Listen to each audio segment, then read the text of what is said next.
how would you assess Ukraine's situation now, especially the incursion into Russia? What's behind that?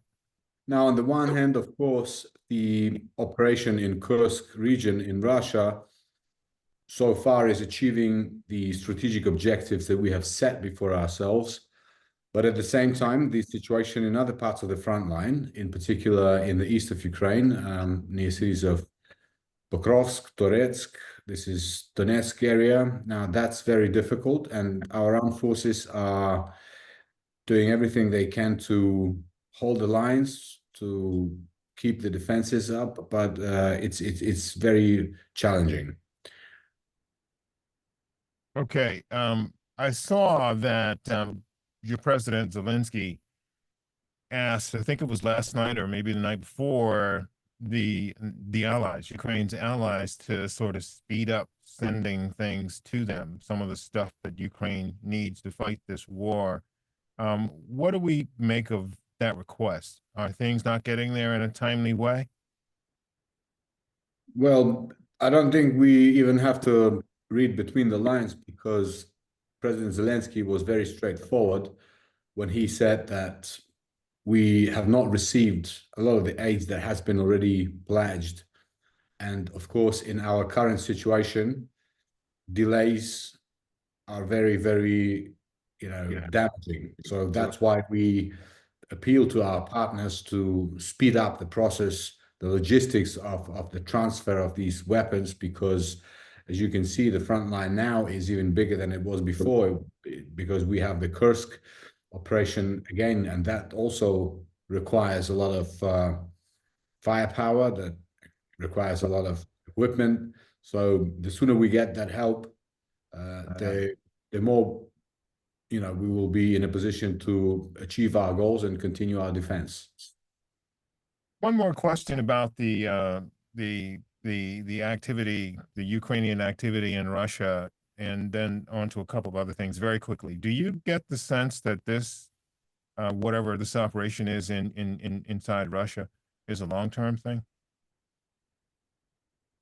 It is difficult to conclusively say at this stage what will be the duration of this operation. Now, one thing we, of course, can say is that Ukraine is not an invader. We are not an aggressor. We have no intention to annex part of Russia's territory. What we are trying to do, in fact, is we're trying to protect our people from the vicious attacks. And in the Kursk region, for example, Kursk region was used as a platform from which Russia was attacking Ukraine. Just during the summer months, more than 2,000 attacks were launched by the Russians from Kursk region. This includes, everything: artillery, multiple launch rocket systems, drones, and of course, glide bombs. The damaging glide bombs that, some of them are 3,000 kilograms, 3 tons.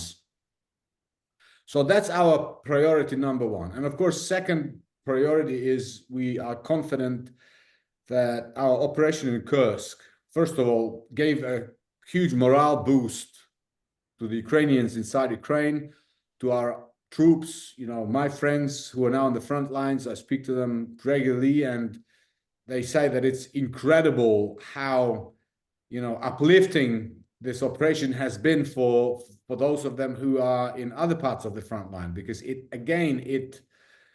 it was a sign of Ukraine's ability to surprise, Ukraine's ability to fight a smart war, Ukraine's ability to outsmart and outmaneuver the enemy, and of course, against the backdrop of a dynamic but slowly moving front in other parts of the war zone. I mean, this was a huge morale boost. Yeah, you told me about 2.5 years ago that there was nobody better at asymmetric warfare than Ukraine because of what Ukraine and its forces have gone through since 2014. This is not asymmetric warfare. This is conventional, and Ukraine has acquitted itself very well, according to the U.S., and all of the allies that I've spoken to, by doing this. They've not said much publicly, but everyone's standing back and looking at this, saying, "Wow, Ukraine did this."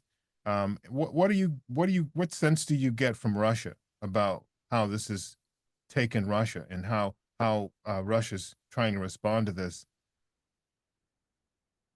It's clear that we have taken them off guard.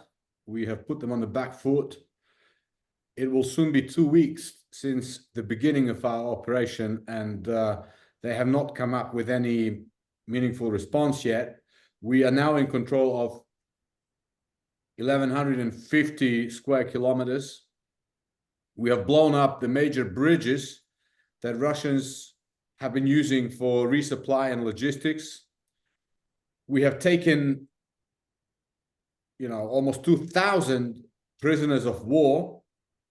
And we are getting a sense that Russia, and this is very characteristic of this terrorist state, which doesn't care for the life of its own people, they've abandoned their troops, they've abandoned their people, and, our troops who are now on their territory, they provide humanitarian assistance to those local people who are still in those areas, and it is actually incredible to see, it's a world of difference, JJ, because we all remember what Russians did during the first weeks of the invasion in 2022, summary executions, plucking people's eyes out, shooting people point blank from tanks.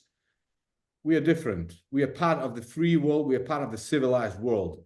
We want to defend ourselves, and we are prepared to degrade the enemy as much as possible.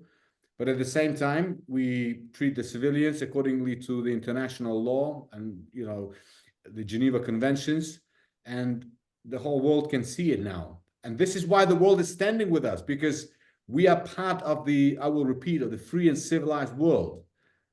We are like you, and that's why you are supporting us. Well, Yuriy, thank you very much for taking time to do this. Is there anything that I haven't asked you about that you think is important? Well, yes, I think what is important is because we briefly touched upon the issue of the delays with the military assistance, but it is equally important to say that this operation in Kursk region, it would not have been necessary if Ukraine had the permission from the United States of America and other allies to use long-range weapons to strike Russian war infrastructure, war machinery inside Russia, airfields. We're still doing what we can with our own Ukraine home-produced weapons and long-range drones. We are burning their oil refineries. We are hitting their airfields. But of course, we need the permission of our allies to use long-range missiles to strike Russia and destroy their military capacity. This will bring the victory closer on the just conditions, on the Ukrainians' conditions. And this, we have shown, this situation has shown again that the red lines that Putin is trying to scare everybody with, they are very ephemeral. They are very, we have crossed those red lines so many times that by now it's probably obvious to everybody they don't exist. So let's not be afraid of this blackmail. Let's not be afraid of this bluff. Let's not be afraid of this escalatory rhetoric. Let's just get on with it, and let's show the Russians what happens to tyrants who think that they can destroy the rules-based world order with impunity. This is not going to happen.